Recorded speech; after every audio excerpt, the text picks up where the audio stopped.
जनवरी 2023 की महत्वपूर्ण current affairs की वीडियो में आपका स्वागत है। आइए देखते हैं आज का पहला प्रश्न। आज का पहला प्रश्न है, वैश्विक परिवार दिवस कब मनाया जाता है? दोस्तों, इसका सही उत्तर विकल्प ए 1 जनवरी है। वैश्विक परिवार दिवस 1 जनवरी को मनाया जाता है। वैश्विक परिवार दिवस की थीम परिवार एक साथ एक उज्जवल भविष्य के लिए लचीला पल निर्माण है। आइए देखते हैं अगला प्रश्न। अगला प्रश्न है, हाल ही में स्मार्ट योजना किस मंत्रालय ने लॉन्च की है? दोस्तों, इसका सही उत्तर विकल्प ए आयुष मंत्रालय है। हाल ही में स्मार्ट योजना का प्रारंभ आयुष मंत्रालय ने किया है। देखते हैं महत्वपूर्ण तथ्य। हाल ही में आयुष मंत्रालय के तहत 2 प्रमुख संस्थानों भारतीय चिकित्सा प्रणाली के लिए राष्ट्रीय आयोग और केंद्रीय आयुर्वेदिक विज्ञान अनुसंधान परिषद ने स्मार्ट कार्यक्रम शुरू किया है। इसका पूरा नाम scope for main streaming Ayurveda research in teaching professionals है। इस कार्यक्रम का उद्देश्य आयुर्वेद कॉलेजों और अस्पतालों के माध्यम से वैज्ञानिक अनुसंधान को बढ़ावा देना है। आइए देखते हैं अगला प्रश्न। अगला प्रश्न है, हाल ही में सुप्रीम कोर्ट ने नोटबंदी के फैसले को सही बताया है। नोटबंदी किस तारीख को हुई थी? दोस्तों, इसका सही उत्तर विकल्प सी 8 नवंबर 2016 को नोटबंदी हुई थी। देखते हैं कुछ महत्वपूर्ण तथ्य। सुप्रीम कोर्ट ने मोदी सरकार की नोटबंदी को चुनौती देने वाली 58 याचिकाओं को खारिज करते हुए यह फैसला सुनाया। जस्टिस अब्दुल नजीर की अध्यक्षता वाली 5 जजों की संवैधानिक बेंच ने 4-1 के बहुमत से नोटबंदी के पक्ष में फैसला सुनाया। बेंच ने कहा कि आर्थिक फैसलों को बदला नहीं जा सकता। वहीं जस्टिस बी नागरत्ना ने कहा कि मैं साथी जजों के फैसले से सहमत नहीं हूं। फैसला सुनाने वाली बेंच में justice Abdul Nazeer, justice B Gavai, justice S Bopanna, justice V Ramasubramanian और जस्टिस बी नागरत्ना शामिल रहे। देखते हैं अगला प्रश्न। हाल ही में केंद्र सरकार ने झारखंड के गिरिडीह जिले की पारसनाथ पहाड़ी पर स्थित सम्मेद शिखर पर पर्यटन गतिविधियों पर रोक लगा दी है। सम्मेद शिखर किस धर्म के अनुयायियों का पवित्र स्थल है? दोस्तों, इसका सही उत्तर विकल्प सी श्वेतांबर जैन तथा दिगंबर जैन दोनों ही धर्मों के अनुयायियों का पवित्र स्थल है। आइए देखते हैं अगला प्रश्न। अगला प्रश्न है, हाल ही में केंद्र सरकार ने गुजरात में शत्रुंजय पहाड़ी पर पर्यटन गतिविधियों पर रोक लगा दी है। शत्रुंजय पहाड़ी किस धर्म के अनुयायियों का पवित्र स्थल है? दोस्तों, इसका सही उत्तर विकल्प ए श्वेतांबर जैन। गुजरात में शत्रुंजय पहाड़ी श्वेतांबर जैन धर्मानुयायियों का पवित्र स्थल है। आइए देखते हैं अगला प्रश्न। अगला प्रश्न है, शेंगेन क्षेत्र यूरोप का वीजा मुक्त यात्रा क्षेत्र है। हाल ही में कौन सा देश शेंगेन क्षेत्र में शामिल हुआ? दोस्तों, इसका सही उत्तर विकल्प बी क्रोएशिया है। देखते हैं अगला प्रश्न। लूला डी सिल्वा किस देश के राष्ट्रपति पद पर नियुक्त हुए हैं? दोस्तों, इसका सही उत्तर विकल्प बी ब्राजील है। लूला डी सिल्वा ब्राजील देश के राष्ट्रपति पद पर नियुक्त हुए हैं। लुइस इनसियो लूला दा सिल्वा आमतौर से लूला उपनाम से जाने जाते हैं। ब्राजील के 35वें और वर्तमान राष्ट्रपति हैं। आइए देखते हैं अगला प्रश्न। अगला प्रश्न है, हाल ही में नागपुर के राष्ट्र संत तुकरोजी महाराज विश्वविद्यालय में राष्ट्रीय विज्ञान कांग्रेस आयोजित किया गया। यह राष्ट्रीय विज्ञान कांग्रेस का कौन सा संस्करण था? दोस्तों, इसका सही उत्तर विकल्प डी 108वां संस्करण। राष्ट्रीय विज्ञान कांग्रेस का यह 108वां संस्करण था। इसकी theme science and technology for sustainable development with women empowerment है। दोस्तों, पहला राष्ट्रीय विज्ञान कांग्रेस वर्ष 1914 में कोलकाता में आयोजित हुआ था। आइए देखते हैं अगला प्रश्न। अगला प्रश्न है, भारत को पहली अंडर वाटर मेट्रो सेवा कहां पर शुरू होगी? दोस्तों, इसका सही उत्तर विकल्प सी कोलकाता है। भारत की पहली अंडर वाटर मेट्रो सेवा का प्रारंभ कोलकाता में होगा। भारत की पहली अंडर वाटर मेट्रो सेवा कोलकाता में आने वाली है। अनुमान लगाया जा रहा है कि यह प्रोजेक्ट दिसंबर 2023 तक पूरा हो जाएगा। कोलकाता ईस्ट वेस्ट की यह मेट्रो लाइन हुगली नदी के नीचे से गुजरेगी। आइए देखते हैं अगला प्रश्न। अगला प्रश्न है, हाल ही में उत्कर्ष 2.0 पहल की शुरुआत हुई। इसका प्रथम चरण 2019 से 2022 तक था। उत्कर्ष 2.0 किस संस्था की पहल है? दोस्तों, इसका सही उत्तर विकल्प बी आरबीआई है। उत्कर्ष 2.0 आरबीआई की पहल है। आइए देखते हैं अगला प्रश्न। अगला प्रश्न है, कलासा बंदूरी परियोजना किस राज्य में स्थित है? दोस्तों, इसका सही उत्तर विकल्प ए कर्नाटक है। कलासा बंदूरी परियोजना कर्नाटक में स्थित है। यह एक बांध है जिसे महादेई बेसिन से मालप्रभा नदी के बेसिन में पानी मोड़ने के लिए डिजाइन किया गया है। इस परियोजना का उद्देश्य सूखा प्रभावित उत्तरी कर्नाटक के 13 शहरों में पीने के पानी की सुविधा प्रदान करना है। आइए देखते हैं अगला प्रश्न। अगला प्रश्न है, हाल ही में देश का 6वां central detective training institute CDTI का उद्घाटन किस स्थान पर हुआ? दोस्तों इसका सही उत्तर विकल्प ए कर्नाटक है। केंद्रीय गृह एवं सहकारिता मंत्री श्री अमित शाह ने कर्नाटक के देवनहल्ली में central detective training institute CDTI की आधारशिला रखी और भारत तिब्बत सीमा पुलिस ITBP के आवासीय और प्रशासनिक परिसरों का उद्घाटन किया। देखते हैं कुछ अगला प्रश्न। हाल ही में भारत ने वासेनार व्यवस्था पारंपरिक हथियारों व दोहरी उपयोग वाली वस्तुओं की प्रौद्योगिकी के हस्तांतरण की सूचना आदान प्रदान करने की व्यवस्था की अध्यक्षता संभाली है। भारत वासेनार व्यवस्था में कब शामिल हुआ? दोस्तों इसका सही उत्तर विकल्प सी 2017 है। भारत 2017 में वासेनार व्यवस्था में शामिल हुआ। जुलाई 1996 में औपचारिक रूप से स्थापित इस व्यवस्था में 42 सदस्य हैं जो पारंपरिक हथियारों और दोहरे उपयोग वाले सामानों एवं प्रौद्योगिकियों के हस्तांतरण पर जानकारी का आदान प्रदान करते हैं। वासेनार व्यवस्था का सचिवालय वियना ऑस्ट्रिया में है। आइए देखते हैं अगला प्रश्न। अगला प्रश्न है, हाल ही में महाराष्ट्र लोकायुक्त विधेयक जिसमें सीएम व कैबिनेट भी लोकायुक्त के दायरे में पारित किया गया। लोकायुक्त कानून बनाने वाला देश का पहला राज्य कौन सा था? दोस्तों इसका सही उत्तर विकल्प सी उड़ीसा है। लोकायुक्त कानून बनाने वाला देश का पहला राज्य उड़ीसा था। आइए देखते हैं अगला प्रश्न। अगला प्रश्न है, हाल ही में भारत के उपराष्ट्रपति के सुरक्षा सलाहकार के पद पर किसे नियुक्त किया गया? दोस्तों इसका सही उत्तर विकल्प डी विक्रम मिस्त्री है। भारत के उपराष्ट्रपति के सुरक्षा सलाहकार के पद पर विक्रम मिस्त्री को नियुक्त किया गया। देखते हैं अगला प्रश्न। विश्व रैपिड शतरंज चैंपियनशिप में स्वर्ण पदक किसने जीता? दोस्तों इसका सही उत्तर विकल्प ए मैग्नस कार्लसन है। विश्व रैपिड शतरंज चैंपियनशिप में स्वर्ण पदक मैग्नस कार्लसन ने जीता। आइए देखते हैं अगला प्रश्न। अगला प्रश्न है, हाल ही में स्टे सेफ ऑनलाइन अभियान को किसने प्रारंभ किया? दोस्तों इसका सही उत्तर विकल्प सी अश्विनी वैष्णव है। आइए देखते हैं कुछ महत्वपूर्ण तथ्य। भारत के G20 अध्यक्षता के हिस्से के रूप में इलेक्ट्रॉनिक्स और सूचना प्रौद्योगिकी मंत्रालय ने स्टे सेफ ऑनलाइन अभियान और G20 digital innovation alliance launch किया है। स्टे सेफ ऑनलाइन अभियान का उद्देश्य सोशल मीडिया प्लेटफॉर्मों के व्यापक उपयोग और डिजिटल भुगतानों को तेजी से अपनाने के कारण ऑनलाइन विश्व में सुरक्षित रहने हेतु नागरिकों के बीच जागरूकता बढ़ाना है।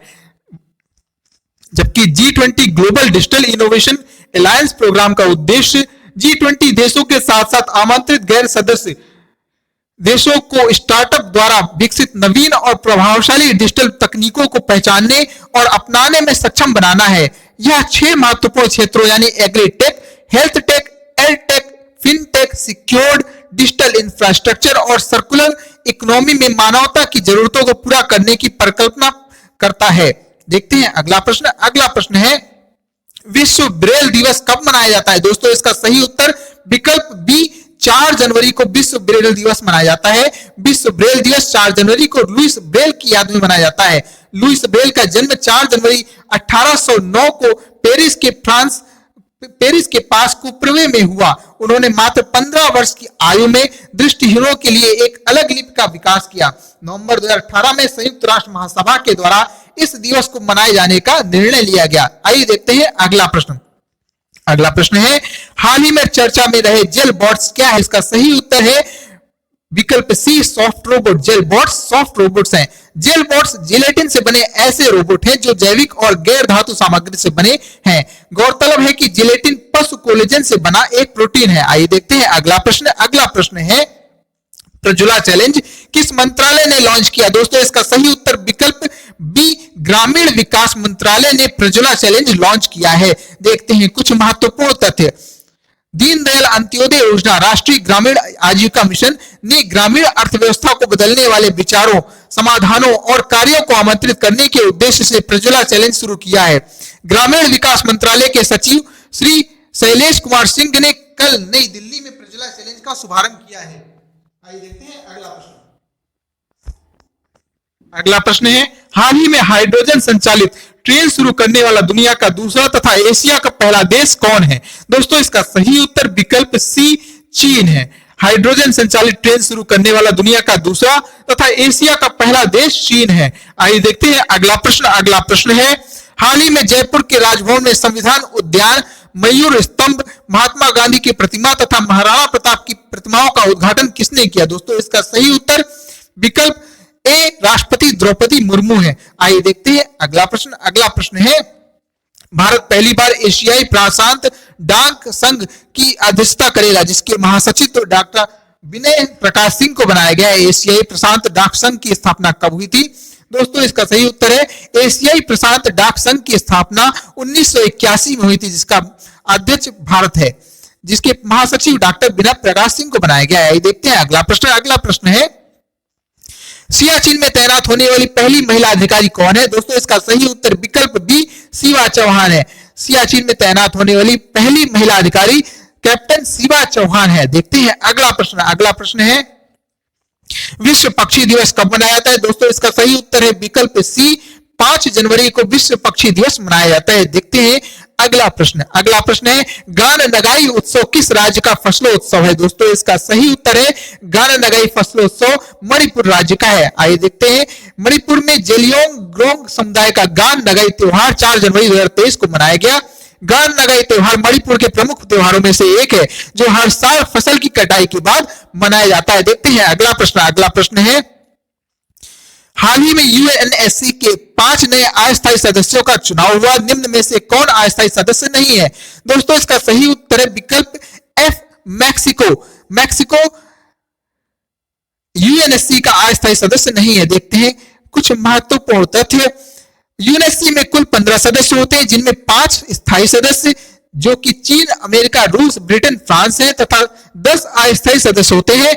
अस्थायी सदस्य प्रत्येक 2 वर्ष के लिए नियुक्त किए जाते हैं। यूएनएससी के अस्थायी सदस्य जिनका कार्यकाल हाल ही में खत्म हुआ है वह है Bharat, Ireland, Kenya, Mexico, Norway. इनके स्थान पर इक्वाडोर, जापान, माल्टा, मोजम्बिक, स्विट्जरलैंड नए अस्थायी सदस्य हैं। देखते हैं अगला प्रश्न। अगला प्रश्न है, हाल ही में सुमित्रा सेन का निधन हुआ, यह कौन थी? दोस्तों यह सुमित्रा सेन एक संगीतज्ञ हैं। प्रख्यात रविंद्र संगीत की दिग्गज गायिका सुमित्रा सेन का कोलकाता में लंबी बीमारी के बाद निधन हो गया। वह 89 वर्ष की थी। देखते हैं अगला प्रश्न। अगला प्रश्न है, first all India annual state ministers conference on water का आयोजन हाल ही में कहां पर हुआ? दोस्तों इसका सही उत्तर है विकल्प D Bhopal. First all India annual state ministers conference of water का आयोजन भोपाल में हुआ। यह आयोजन जल शक्ति मंत्रालय द्वारा किया गया। इसकी थीम वाटर विजन 2047 है। आइए देखते हैं अगला प्रश्न। अगला प्रश्न है, हाल ही में भारतीय पुस्तकालय कांग्रेस का आयोजन कहां पर किया गया? दोस्तों इसका सही उत्तर विकल्प ए केरल है। हाल ही में भारतीय पुस्तकालय कांग्रेस का आयोजन केरल में किया गया। देखते हैं अगला प्रश्न। मिशन 9 to 9 का संबंध निम्न में से किससे है? दोस्तों इसका सही उत्तर है मिशन 9 to 9 का संबंध त्रिपुरा के चुनाव से है। चुनाव आयोग ने त्रिपुरा में 90% से अधिक मतदान करने के लिए मिशन 9 to 9 शुरू किया। देखते हैं अगला प्रश्न। अगला प्रश्न है, विश्व युद्ध अनाथ दिवस कब मनाया जाता है? दोस्तों इसका सही उत्तर है विश्व युद्ध अनाथ दिवस 6 जनवरी को मनाया जाता है। देखते हैं अगला प्रश्न। अगला प्रश्न है, चुनाव आयोग द्वारा मैथिली ठाकुर को किस राज्य की स्टेट आइकन बनाया गया है? दोस्तों इसका सही उत्तर है विकल्प बी बिहार। चुनाव आयोग द्वारा मैथिली ठाकुर को बिहार राज्य की स्टेट आइकन बनाया गया है। देखते हैं अगला प्रश्न। अगला प्रश्न है, पुस्तक breaking barriers the story of a Dalit chief secretary को किसने लिखा है? दोस्तों इसका सही उत्तर है Kaki Madhavrao. Breaking barriers the story of a Dalit chief secretary को काकी माधवराव ने लिखा है। आइए देखते हैं अगला प्रश्न। अगला प्रश्न है, पुस्तक अंबेडकर अ लाइफ को किसने लिखा है? दोस्तों इसका सही उत्तर है विकल्प बी शशि थरूर ने पुस्तक अंबेडकर अ लाइफ को लिखा है। आइए देखते हैं अगला प्रश्न। अगला प्रश्न है, असम के मुख्यमंत्री द्वारा लिखित पुस्तक चीफ मिनिस्टर्स डायरी नंबर 1 का विमोचन किसने किया? दोस्तों इसका सही उत्तर है रंजन गोगोई। असम के मुख्यमंत्री द्वारा लिखित पुस्तक चीफ मिनिस्टर्स डायरी नंबर 1 का विमोचन रंजन गोगोई ने किया है। देखते हैं अगला प्रश्न। अगला प्रश्न है, पुस्तक रिवॉल्यूशनरीज को किसने लिखा है? दोस्तों इसका सही उत्तर विकल्प डी संजीव सान्याल है। आइए देखते हैं अगला प्रश्न। अगला प्रश्न है, मधुमक्खियों के लिए दुनिया के पहले टीके को किस देश ने अनुमति दी है? दोस्तों इसका सही उत्तर है अमेरिका। मधुमक्खियों के लिए दुनिया के पहले टीके को अमेरिका ने अनुमति दी है। आइए देखते हैं अगला प्रश्न। अगला प्रश्न, हाल ही में भारत में यूएसए के नए राजदूत किसे नियुक्त किया गया है? दोस्तों इसका सही उत्तर विकल्प बी एरिक एम गार्सेटी है। हाल ही में भारत में यूएसए के नए राजदूत के रूप में एरिक एम गार्सेटी को नियुक्त किया गया है। आइए देखते हैं अगला प्रश्न। अगला प्रश्न है प्रवासी भारतीय दिवस कब मनाया जाता है? दोस्तों इसका सही उत्तर विकल्प डी 9 जनवरी को प्रवासी भारतीय दिवस मनाया जाता है। देखते हैं अगला प्रश्न। हाल ही में 17वां प्रवासी भारतीय सम्मेलन का आयोजन कहां पर किया गया? दोस्तों इसका सही उत्तर है 17वें प्रवासी भारतीय सम्मेलन का आयोजन इंदौर में किया गया। देखते हैं कुछ महत्वपूर्ण तथ्य। भारत के विकास में प्रवासी भारतीय समुदाय के योगदान को चिन्हित करने के लिए 9 जनवरी को प्रवासी भारतीय दिवस मनाया जाता है। प्रधानमंत्री ने मध्य प्रदेश के इंदौर में 3 दिवसीय 17वें प्रवासी भारतीय दिवस सम्मेलन और स्वतंत्रता संग्राम में प्रवासी भारतीयों के योगदान पर एक डिजिटल प्रदर्शनी का उद्घाटन किया। इस अवसर पर उन्होंने एक स्मारक डाक टिकट प्रशिक्षित जाए भी जारी किया। प्रवासी भारतीय दिवस की पृष्ठभूमि 9 जनवरी को प्रवासी भारतीय दिवस के रूप में चुना गया था, क्योंकि इसी दिन वर्ष 1915 में महात्मा गांधी दक्षिण अफ्रीका से भारत लौटे थे, जिन्होंने भारत के स्वतंत्रता संग्राम का नेतृत्व किया था। वर्ष 2003 से प्रवासी भारतीय दिवस मनाने की शुरुआत की गई, लेकिन वर्ष 2015 में इसे संशोधित किया गया और हर 2 वर्ष पर इसे मनाने का निर्णय लिया गया। प्रवासी भारतीय सम्मेलन हर 2 वर्ष में आयोजित किया जाता है। प्रवासी भारतीय दिवस 2023 का थीम है प्रवासी अमृत काल में भारत की प्रगति के विश्वसनीय भागीदार, diaspora reliable partners for India's progress in Amrit Kaal है। आइए देखते हैं अगला प्रश्न। Statistical table relating to banks in India नामक रिपोर्ट किस संस्था ने जारी किया? दोस्तों इसका सही उत्तर विकल्प D Reserve Bank of India ने statistical tables relating to banks in India नामक रिपोर्ट जारी की है। आइए देखते हैं अगला प्रश्न। अगला प्रश्न है विश्व हिंदी दिवस कब मनाया जाता है? दोस्तों इसका सही उत्तर विकल्प डी 10 जनवरी है। विश्व हिंदी दिवस 10 जनवरी को मनाया जाता है। देखते हैं महत्वपूर्ण तथ्य। हिंदी भाषा को बढ़ावा देने के उद्देश्य से प्रतिवर्ष 10 जनवरी को विश्व हिंदी दिवस मनाया जाता है, जबकि राष्ट्रीय हिंदी दिवस प्रतिवर्ष 14 सितंबर को मनाया जाता है, जो मुख्य रूप से भारत में हिंदी भाषा की मान्यता पर केंद्रित है। विश्व हिंदी दिवस 10 जनवरी 1975 को नागपुर में आयोजित प्रथम में विश्व हिंदी सम्मेलन की वर्षगांठ मनाने के लिए पहली बार यह दिवस वर्ष 2006 में मनाया गया था। यह उस दिन को चिन्हित करता है जब वर्ष 1949 में संयुक्त राष्ट्र महासभा यूनाइटेड नेशन जनरल असेंबली में पहली बार हिंदी बोली गई थी। आइए देखते हैं अगला प्रश्न। अगला प्रश्न है हाल ही में छेरछेरा फसलोत्सव किस राज्य में मनाया गया? दोस्तों इसका सही उत्तर विकल्प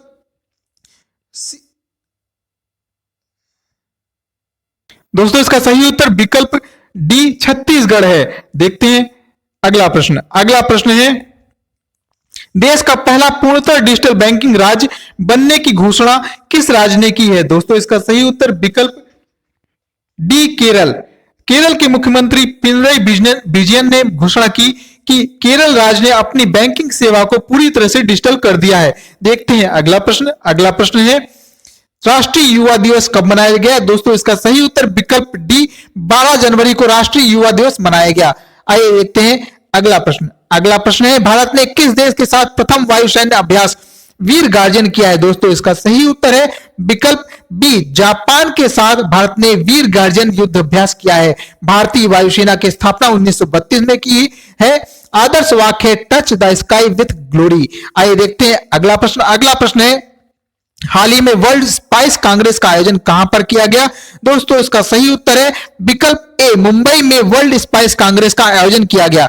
देखते हैं अगला प्रश्न। अगला प्रश्न है हाल ही में असम सरकार ने अपने सर्वोच्च पुरस्कार असम वैभव से किसे सम्मानित करने की घोषणा की है?